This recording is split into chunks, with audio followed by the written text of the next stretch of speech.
Doctor Yunus সাহেবের একটু মাথায় নেব এই বিজ্ঞজনের আমি তাদের জিজ্ঞেস করব আপনাকে স্যালুট দেওয়ার কারণে আমার চাকরি যাওয়ার হুমকি কেন আসে, পায়ে ধরে কেন মাপ চেতে হয়, কেন আমাকে জোরপূর্বক ধরে ডিলিট করা হয়েছে। এই ভাইয়ের হাতে পায়ে ধরে আমি ওগুলো ডিলিট করাতে চেষ্টা করেছি। ভাই বলেছে যে আমি এটা ডিলিট করব না, প্রমাণ দরকার হতে পারে।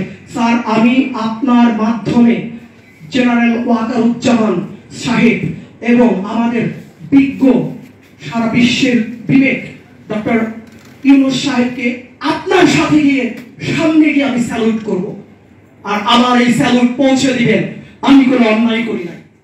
আসসালামু আলাইকুম। এখন সময় শামীম শিক্ষক তারা বক্তব্য রেখেছেন।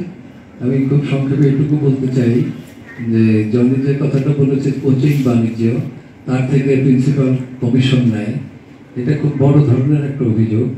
আমি এখানে আমার মিসেস একটু আগে থ্যাঙ্কস জানিয়ে শুরু করি। আপনি আমার সম্পর্কে যে একটা ভালো কথা বলেছেন, এইটা শুনে আমার মনে হচ্ছে আমার জিনিসটার সমাধান করা সহজ হতে পারে, অর্থাৎ আমার একটা গ্রহণযোগ্যতা হয়তো আপনাদের কাছে আছে। আমি আসলে এই 1 বছর 1 মাস বা 2 মাস হলো আমি সোজা থাকার চেষ্টা করেছি। আঁকা বাঁকা থাকলে নিশ্চয়ই আমার বাড়িতে ভাঙা হতো এই আন্দোলনের পরে। আল্লাহর মধ্যে তা হয় নাই, তার মানে আপনাদের কাছে হয়তো কিছুটা গ্রহণযোগ্যতা আছে।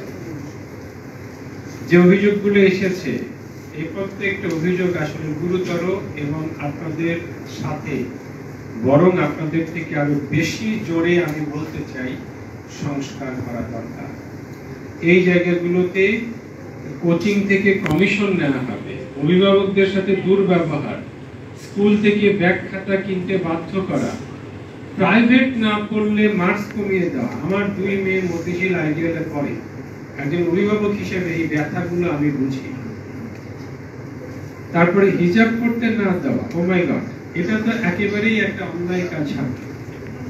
এই বাংলাদেশ এখন যে প্রেক্ষাপটে দাঁড়িয়ে আছে সেটা সবার বাংলাদেশ। এখানে জিন্স পরা লোক থাকবে, এখানে হিজাব পরা লোক। এই বাস্তবতাটা যে মেনে নিতে না পারবে এই বাংলাদেশ তার না। সকল মতের দলে সকল ধর্মের একটা নিরাপদ জায়গা করার জন্যই এই এতগুলো ছেলে মেয়ে শহীদ হয়েছে।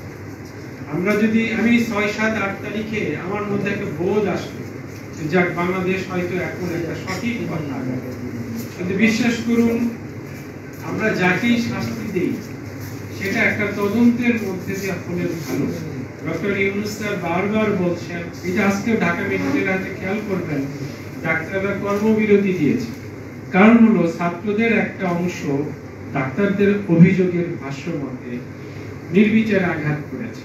যদিও ছাত্রদের আমাদের বৈষম্য বিরোধী ছাত্র আন্দোলনের যারা মূল নেতৃস্থানীয় আছেন তারা কিন্তু বারংবার বলে যাচ্ছেন, আমাদের উপদেষ্টা মহোদয়গণ, সার্জিস আলম, আরো যারা আছেন, একটু আগেও ভিডিওতে দিয়েছেন যে আইন নিজের হাতে তুলে নেবেন। এখন আপনারা যদি আমার প্রতি একটু আস্থা রাখেন আমি এটুকু এভাবে করতে পারি কিনা, আপনারা আগামীকাল আমার মার একটা অপারেশন হবে, আমি ঢাকায় থাকবো। আজকে বিকেলে অথবা আগামী মঙ্গলবারে এসে একটা লিখিত অভিযোগ দেবেন, প্রত্যেকটা পয়েন্ট উল্লেখ করে পক্ষে 1 বা 2 স্বাক্ষর দিলেই হবে।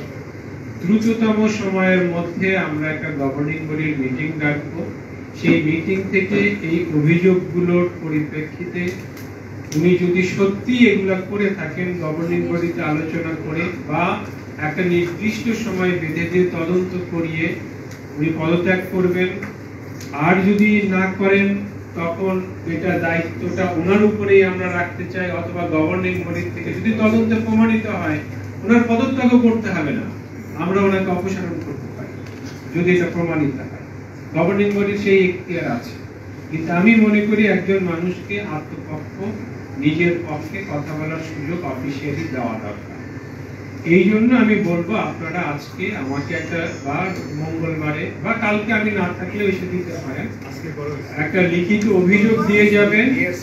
এই অভিযোগের পরিপ্রেক্ষিতে আমি আজকে শিক্ষা অফিসার সাহেবকে তদন্তের জন্য দেব। এই তদন্ত রিপোর্ট আসার মধ্যে আমরা গভর্নিং বডিতে একটা সিদ্ধান্ত নেব।